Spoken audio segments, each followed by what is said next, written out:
tie patys vaikų ugdymo principai galioja tau, man ir kiekvienam žmogui. Yes. Ir jeigu mes neįvykdėm kažko vaikystėje, neišmokom ar nepadarėm, ar netlikom tų, sakykime, dėsningumų neįvykdėm, tai pas mus šleifas tęsiasi visą gyvenimą. Tai toj kažkokioj vienoj srity ar keliose srityse mes tebesam vaikai ir mums tebegalioja pedagogikos principai. Mes galim būti krūti, šustri, išsilavinę, turėti aukštą statusą, valstybių vadovai, bet yra kažkokia atskira tema, kur tas žmogus yra vaikas, visiškas vaikas.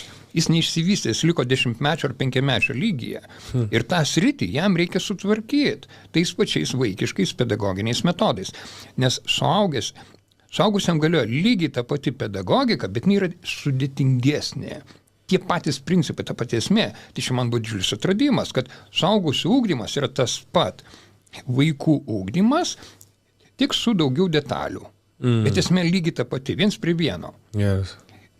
Tai aš supratau, tai tu negali suaugusių ugdyti, jeigu tu vaikų nesupratai, kaip ugdyti. Tu turi grįžti atgal ir išmoktas pamokas.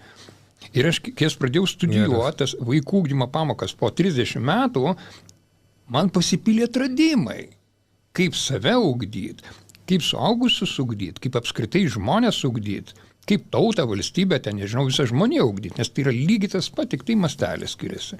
Geras. Tai jeigu tu supranti vaikų ugdymą, tai tau pačiam tai yra lobis. Nes tu supranti, kaip save tvarkyti, iš esmės tvarkyti. Ir to tvarkymo esmė, spėkas yra. Tvarkymo visą to esmė? Jo, to ugdymo esmė. Ugdymosi. Sakyčiau,